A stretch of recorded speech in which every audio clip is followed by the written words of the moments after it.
এবার ঈদের মুক্তিপ্রাপ্ত সিনেমাগুলো 14 এবং 15 নম্বর দিনে মাল্টিপ্লেক্স কালেকশন জানলে আপনি অবাক হয়ে যাবেন, অন্যদিকে হতাশও হতে পারেন। মানে আপনি বুঝতে পারবেন না যে আপনি হতাশ হবেন নাকি অবাক হবেন। তো চলুন ভিডিওতে লাইক আর চ্যানেলটা সাবস্ক্রাইব করে দিন, দেন আমরা ভিডিও শুরু করছি।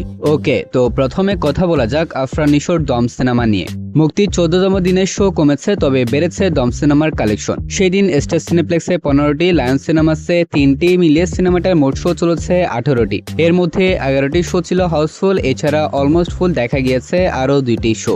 এরই সাথে সিনেমাটা আয় করে নিয়েছে 14,54,000 টাকা। অন্যদিকে মুক্তির 15তম দিনে তুলনামূলকভাবে কমেছে দম সিনেমার কালেকশন। ওই দিন স্টার সিনেপ্লেক্সে 15টি, লায়ন সিনেমাসে 3টি মিলিয়ে সিনেমাটার মোট শো চলেছিল 18টি। এর মধ্যে 10টি শোই ছিল হাউসফুল, এছাড়া অলমোস্ট ফুল দেখা গিয়েছে আরো একটি শো। এরই সাথে সিনেমাটা আয় করে নিয়েছে 13,99,000 টাকা। তো 15 দিন শেষে দম সিনেমার মোট মাল্টিপ্লেক্স গ্রস কালেকশন 3,41,00,000 টাকা।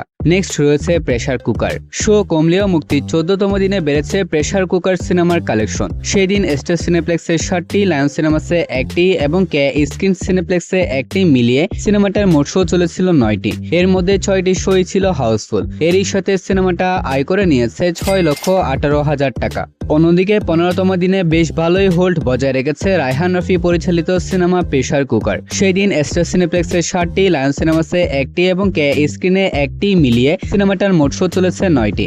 এর মধ্যে 4টি শো ছিল হাউসফুল আর অলমোস্ট ফুল দেখা গিয়েছে আরো একটি শো। এরই সাথে সিনেমাটা আয় করে নিয়েছে 5,88,000 টাকা। তো 15 দিন শেষে প্রেসার কুকার সিনেমার মোট মাল্টিপ্লেক্স গ্রস কালেকশন 1,18,00,000 টাকা। নেক্সট রয়েছে রাক্ষস। মুক্তির 14তম দিনে প্রায় 167% গ্রোথ দেখিয়েছে রাক্ষস সিনেমার কালেকশনে। ই টিকিটিং এর আওতাভুক্ত থিয়েটারগুলো রাক্ষস সিনেমার দখলে আসায় শো বেড়েছে প্রায় 2.5 গুণ। সেই দিন সারা দেশ মিলিয়ে সিনেমাটার মোট শো চলেছিল 42টি। এর মধ্যে 21টা শো ছিল হাউসফুল এবং 3টা শো ছিল অলমোস্ট ফুল। এরই সাথে সিনেমাটা আয় করে নিয়েছে 23,06,000 টাকা। অন্যদিকে মুক্তির 15তম দিনে রাক্ষস সিনেমার কালেকশনে বেশ ভালোই ড্রপ পড়েছে। ওই দিন সারা দেশ মিলিয়ে সিনেমাটার মোট শো চলেছিল 43টি। এর মধ্যে 9টি শোই ছিল হাউসফুল। এরই সাথে সিনেমাটা আয় করে নিয়েছে 16,42,000 টাকা। তো 15 দিন শেষে রাক্ষস সিনেমার মোট মাল্টিপ্লেক্স গ্রস কালেকশন 2,23,00,000 টাকা। Next Banalata express. তুলনামূলক কম শো নিয়ে মুক্তির 14তম দিনে মাল্টিপ্লেক্সে আবারও নিজের সিঙ্গেল ডে হাইস্ট কালেকশন তুলেছে বনলতা এক্সপ্রেস। মুক্তির 14তম দিনে এশীয় ক্যাপাসিটি ইস্যুতে ভুগেছে এই সিনেমাটি। ওই দিন সারা দেশ মিলিয়ে সিনেমাটার মোট শো চলেছিল 34টি। এর মধ্যে 30টি শো ছিল হাউসফুল আর অলমোস্ট ফুল দেখা গিয়েছে আরো একটি শো। এরই সাথে সিনেমাটা আয় করে নিয়েছিল 35,80,000 টাকা। অন্যদিকে মুক্তির 15তম দিনেও বেশ ভালোই হোল্ড বজায় রেখেছে বনলতা এক্সপ্রেস। ওই দিন স্টার সিনেপ্লেক্সে 29টি, লায়ন সিনেমাসে 3টি এবং কে স্ক্রিনে 2টি মিলিয়ে সিনেমাটার মোট শো চলেছিল 34টি। এর মধ্যে 28টা শো ছিল হাউসফুল আর অলমোস্ট ফুল দেখা গিয়েছিল আরো 2টি শো। এরই সাথে সিনেমাটা সেই দিন আয় করে নিয়েছিল 34,54,000 টাকা। তো 15 দিন শেষে বনলতা এক্সপ্রেস সিনেমার মোট মাল্টিপ্লেক্স ক্রস কালেকশন 4,04,00,000 টাকা। এরই মাধ্যমে বছরের প্রথম সিনেমা হিসেবে ই টিকিটিং এর আওতাভুক্ত মাল্টিপ্লেক্স গুলো থেকে 4 কোটি গ্রসের ক্লাবে এন্ট্রি নিয়ে নিয়েছে এই সিনেমাটি। নেক্সট রয়েছে Prince once upon A time in Dhaka. ছুটির দিনে প্রিন্স সিনেমার কালেকশন বাড়ার জায়গায় উল্টো কমে গিয়েছে। ই টিকিটিং এর আওতাভুক্ত থিয়েটারগুলো হাতছাড়া হয়ে যাওয়ার পর থেকে প্রিন্স হারিয়েছে নিজের সিংহ বাক্স।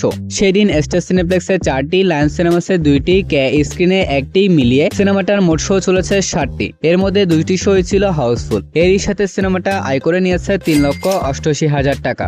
অন্যদিকে 15তম দিনে এসে ফের কমেছে প্রিন্স সিনেমার কালেকশন। এই দিন স্টার সিনেপ্লেক্সে 4টি, লায়ন সিনেমাসে 2টি, কে স্ক্রিনে 1টি মিলিয়ে সিনেমাটার মোট শো চলেছিল 60টি, যার মধ্যে আবারও কোনো শো হাউসফুল দেখা যায়।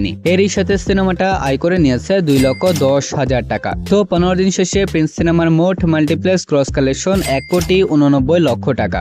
মানে ভাই ভাবতে অবাক লাগছে, ঈদ রিলিজ সিনেমাগুলোর মধ্যে রিলিজের আগে প্রিন্স সিনেমার হাইপ ছিল একদম আকাশ ছোঁয়া।